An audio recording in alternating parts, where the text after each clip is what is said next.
સુંદર કાર્યક્રમની શરૂઆત કરીએ ભગવાનના આશીર્વાદથી। હું વિનંતી કરું છું કે પ્રાર્થનામાં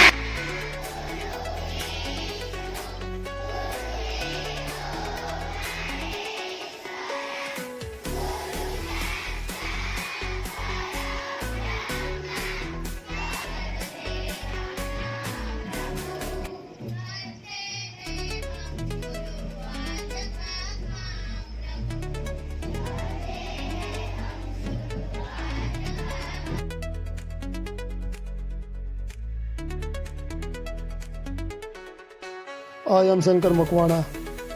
I belong to વટામણ।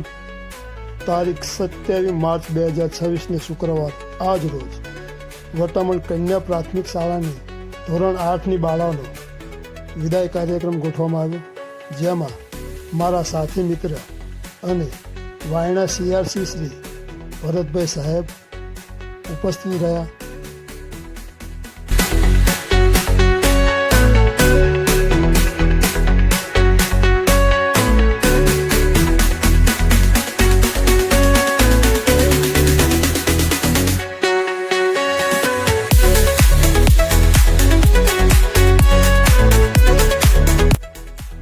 સમગ્ર કાર્યક્રમનું સંચાલન એટલે કે એન્કરિંગ ધોરણ 8ની બાળા નિમિષાબેન મહેશભાઈ મકવાણાએ કર્યું હતું, તેમજ વિદાય પ્રસંગને અનુરૂપ ધોરણ 8ની બાળા જીનલ મકવાણાએ ખૂબ જ સરસ પોતાની આગવી સ્પીચમાં પ્રશંસનીય ઉદ્બોધન કર્યું હતું।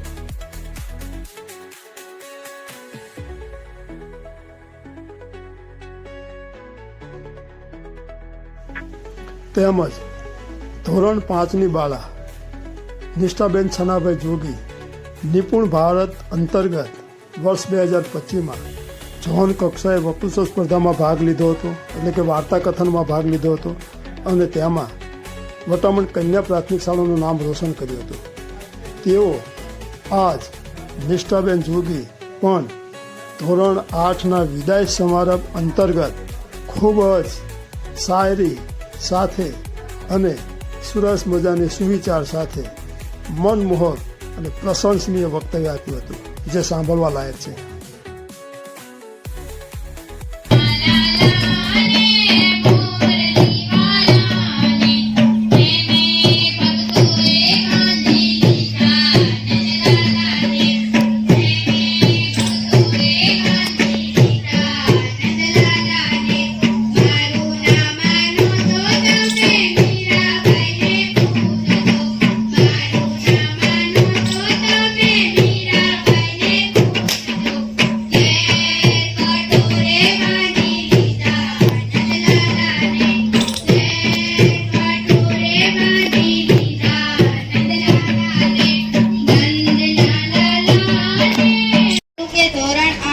વિદ્યાર્થીઓમાંથી કોઈ પણ એક વિદ્યાર્થી પોતાના અનુભવ રજૂ કરે તો સૌ પ્રથમ જીનલબેન પોતાના અનુભવો રજૂ કરશે।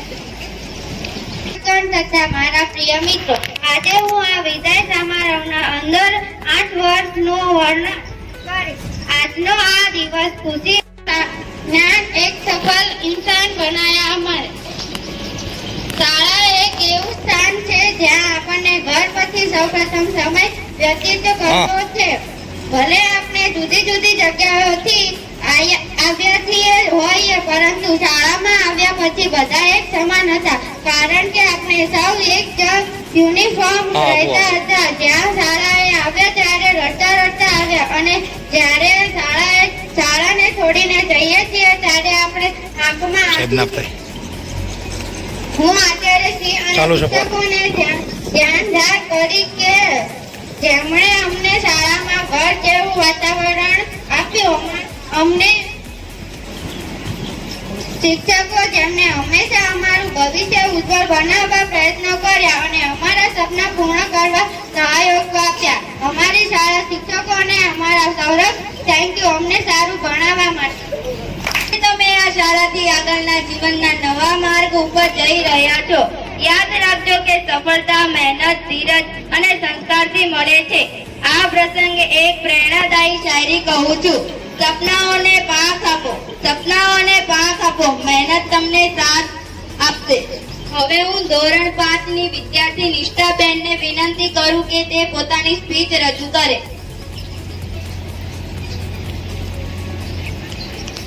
અહીં ઉપસ્થિત વંદનીય ગુરુજનો તેમજ મારા વહાલા બાળ દોસ્તો, આજે આપણી શાળાના ધોરણ 8 ની વિદ્યાર્થીનીઓના વિદાય પ્રસંગે હું વિદ્યાર્થીના પ્રતિનિધિ તરીકે પ્રતિભાવ આપતા શું કહેવું એ જ સૂચતું નથી. આજે સુખ અને દુઃખ બંને છે. સુખ એ વાતનું છે કે આપણી વિદ્યાર્થીનીઓ આગળ વધી રહી છે અને દુઃખ એ વાતનું છે કે જે શીખ્યું ક્યાં શીખ્યું તેને જ છોડીને જઈ રહી છે. જિંદગીનો કિંમતી સમય જો વિતાવ્યો હોય તો તે માના ખોળામાં અને શાળામાં નાના ઘડેલા સપનાઓ સાથેનો આ સમય પૂર્ણ થાય છે. ત્યારે તમે વિદ્યાર્થીનીઓ આ શાળાનું પ્રાંગણ છોડતા અમે દુઃખ અનુભવીએ છીએ. એટલે તો તમારા માટે અમારે કહેવું હોય તો आप जैसे सीनियर किस्मत से मिलते हैं. आप जैसे सीनियर किस्मत से मिलते हैं जैसे पतझड़ में मानो फूल खिलते हैं. चले जाओगे हमको अकेला छोड़कर हमेशा आप खुश रहो यही शब्द निकलते हैं. આજે તમારો વિદાય પ્રસંગ છે ત્યારે ચોક્કસ તમને દુઃખ થાય છે. ત્યારે આ શાળામાં વિતાવેલી પ્રત્યેક ક્ષણો એક ચલચિત્ર માફક પસાર થઈ રહી છે. મારી સખીઓનો સાથ, ખટમીઠા સંભાળણા, હસતા રડતા જાણે આજે કોઈ ફિલ્મ જોઈ રહ્યા હોય. તમે બાલ્યાવસ્થા અહીં જીવી છે અને કિશોરવસ્થા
સમગ્ર કાર્યક્રમ દરમિયાન ભરતભાઈ સાહેબ પણ ઉપસ્થિત હોય તેમના હસ્તે કેક કપાવી આ કાર્યક્રમ ઉજવાયો હતો. તમામ શિક્ષકો તથા બાળકોએ હર્ષ ઉલ્લાસથી આ કાર્યક્રમમાં ભાગ લીધો હતો. તેમજ બાળકોએ વિદાય પ્રસંગને અનુરૂપ તેમજ શિક્ષકોએ પણ પોતાના વિચારો રજૂ કર્યા હતા.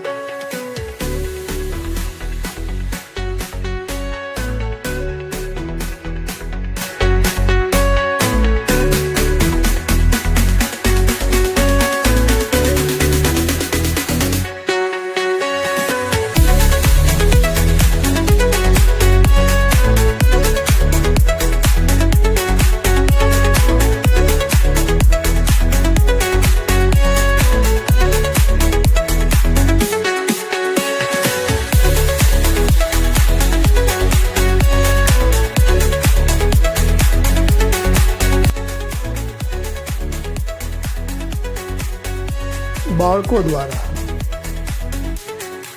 મોટામોટી કન્યા પ્રાથમિક શાળાને ગિફ્ટ આપીને પોતે વિદાય લે છે અને શાળામાં પોતાની યાદગીરી આપે છે. ત્યારબાદ સમગ્ર બાળકોને શિક્ષકો દ્વારા ફોટો સેશન ગોઠવાયું અને દરેક બાળકોને તેમનું આ કાર્યક્રમને યાદ રૂપે એક ફોટો આપવામાં આવશે.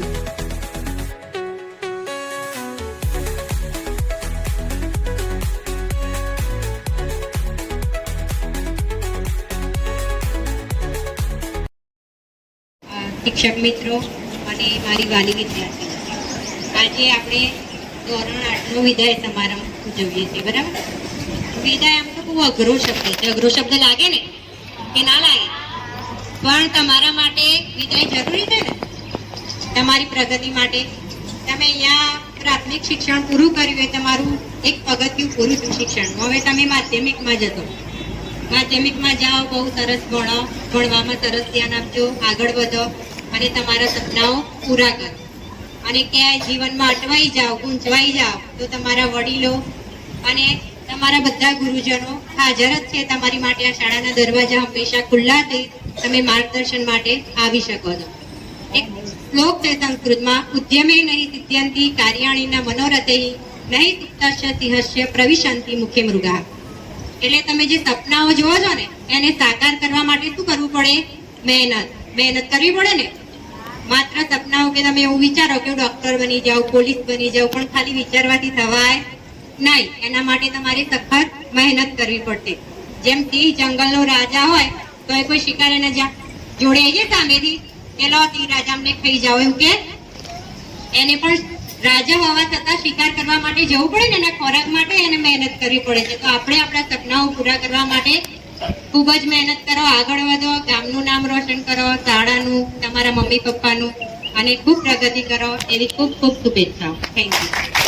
વિદાય ધોરણ 8ના વિદાય પ્રસંગ અંતર્ગત પધારેલ વાયના સીઆરસી સાહેબ શ્રી ભરતભાઈ સાહેબ, મિત્રો અને બાળકો આપ સૌ, વિદાય ઘણી વખત ઘણા પ્રસંગે આપણે કરતા હોય છે. અને એક શાયરી બોલું છું, हर पतंग को एक दिन कचरे में डिब्बे में जाना है, लेकिन उससे पहले आसमान छू कर बताना पड़ता है. विदाय તમારે કમ્ફર્ટ ઝોન છોડવા જરૂરી છે. કોઈ વખત મિત્ર છોડવા પડે, પરિવાર છોડવું પડે, શિક્ષકો છોડવા પડે. ભણતર માટે તમારે કમ્ફર્ટ ઝોન છોડવું પડે. જે રીતે વિમાન સુરક્ષિત કઈ જગ્યાએ છે? એરપોર્ટ ઉપર. વિમાન સુરક્ષિત એરપોર્ટ ઉપર છે, પણ એટલા માટે બન્યું છે એ તો આકાશમાં જાય, વાદળ વીંધતું જાય, અમુક ઊંચાઈ સુધી જાય અને એ ઉડવા માટે બન્યું છે. એને કમ્ફર્ટ ઝોન એરપોર્ટ છોડવું પડે. પછી સ્ટીમર સુરક્ષિત ક્યાં છે? બંદર ઉપર. બંદર ઉપર હોય ત્યાં સુધીના કોઈ પ્રશ્ન જ નથી, પણ એટલા છે એ તો મોજા વીંધતું જાય, આ દેશથી બીજા દેશ, આંધીનો સામનો કરે, તોફાનનો સામનો કરે, વાવાઝોડાનો સામનો કરે.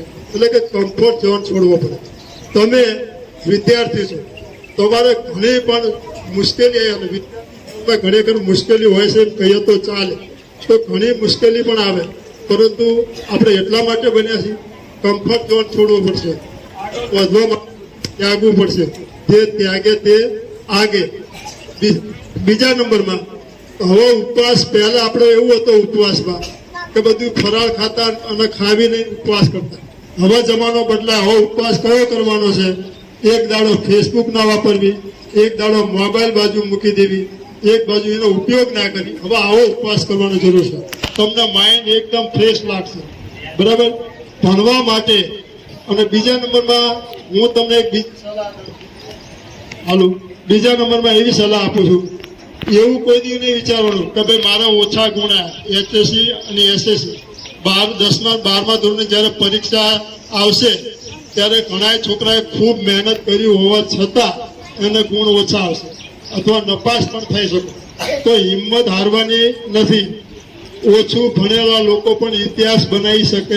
એટલે કોઈ દી ઓછા ટકાવત નપાસ થાવ તો હિંમત હારવાની નથી કે ભાઈ મારા ઓછા. અને તમારા મમ્મી પપ્પા તમને ઠપકો આપતા હોય ને કે બેટા કેમ નપાસ થયા, તો મને બોલાવી લેવાનું. હું ગામનો છું, હું સલાહ આપે ખાનગી મારા ઘરે આવી જવાનો અથવા ફોન કરવાનો કે સાહેબ મારા ઓછા ગુણ આવ્યા છે, હું નપાસ છે, મારા પપ્પા ઘરના બોલે છે. તો એ સમય હું આવીને એમને સમજાય. કોઈ દી હિંમત હારવાની. અને ઓછા ટકાથી કોઈ દી અવળું પગલું પણ ભરવા નથી. આપણે ઘણા પેપરમાં જોઈએ ઓછા ટકા ઘરના મા બાપની બીક નદીમાં ઝંપલાવતા હોય છે, આમ છે એવું કરે. એવું કરવાનું કોઈ જરૂર નથી. જિંદગીમાં એક પરીક્ષામાં આપણે સફળતા નથી મળી, પણ બીજામાં તમને સફળતા મળશે. બીજા નંબરમાં જો તમે સફળ થવા માટે એની માટે પુરુષાર્થ કરવો પડે. મેં ઝાંસીની રાણીનું તમને કીધું હતું. શિક્ષકે બધાને પૂછ્યું કે कि तुम क्या बनना चाहते हो? बधाई कीधु मैं टीचर बनूंगा, मैं डॉक्टर बनूंगा। लेकिन झांसी राणीए शुं कीधुं? मैं महान हूँ। એને પહેલેથી તમે નાનપણમાં તમે ધારો બને ડોક્ટર, એન્જિનિયર, વકીલ, નેતા બધું અહીંયા જ છે. એના માટે પ્રયત્ન ખૂબ મહેનત કરવાની જરૂર. બેઠેલાને ઊભા કરવા, ઊભાને ચાલતા કરવા, ચાલતાને ગતિ આપી, ગતિવાળાને મંજિલ સુધી પહોંચાડવા, મંજિલ સુધી પહોંચાડીને પ્રગતિ જોઈ. એટલે શાળા તમારું બધી પ્રકારનું તમને પ્રોત્સાહન બધા પૂરું પાડે છે. અને બીજાને મેં કુલ તારવવાના છે. છોકરીઓ એટલે તમે જુઓ, તમારે તો ભણવાનું જ છે. તો આવા એવા ઉચ્ચ સ્થાન ઉપર મહિલાઓ છે એમ કહ્યું તો ચાલે. અને જ્યારે દેશની અંદર 50% મહિલાને મહત્વ આપવામાં આવશે તો ભારત દેશ સુખી થશે અને કોઈ દેશથી પાછળ નહીં. કારણ કે મહિલા જે કામ કરે ચોકસાઈ અને કાળજીથી કરશે. બરાબર? હંમેશા જીવનમાં આગળ વધો, શિખરો સર કરો એવી પ્રાર્થના. અસ્તુ. જય હિન્દ, જય ભારત, જય દેશ. આશા રાખું કે આપ સૌ આગળ વધો, ભણી ગણી અને એક સારી કારકિર્દીમાં અથવા કોઈ સારા ઉચ્ચ હોદ્દા પર તમે બેસો અને ભવિષ્યમાં ક્યાંક અમને એવું સાંભળવા મળે કે ભાઈ વટામણ ગામની બાળાઓ કે જે વટામણ કન્યા પ્રાથમિક શાળામાં શિક્ષણ મેળવી અને એક સારા હોદ્દા ઉપર અત્યારે હાલ બિરાજમાન છે, આવું ક્યાંક અમે સાંભળીશું તો અમને પણ ગૌરવ થાય. અને એ ગૌરવ અપાવવાની જવાબદારી તમારી છે. એટલે ભણો, આગળ વધો, તમારું, તમારા પરિવારનું, મા બાપનું, શિક્ષકોનું, ગામનું અને સમાજનું નામ મારી સાથે હું મારી વાત પૂર્ણ કરું છું. આંગણું ભલે બદલાઈ જાય પણ યાદો ક્યારે નહીં બદલાય. આંગણું ભલે બદલાઈ જાય પણ યાદો ક્યારે નહીં બદલાય. આ શાળાના મીઠા ક્ષણો જીવનભર દિલમાં રહી જશે. અંતમાં આ સુંદર કાર્યક્રમને સફળ બનાવવા માટે શાળાના આચાર્ય શ્રી, તમામ શિક્ષકો, સિયાસી સાહેબ અને તમામ વિદ્યાર્થીઓને દિલથી આભાર વ્યક્ત કરું છું. આ સાથે આજનો ધોરણ 8 વિદાય સમારંભ પૂર્ણ થાય છે. આભાર.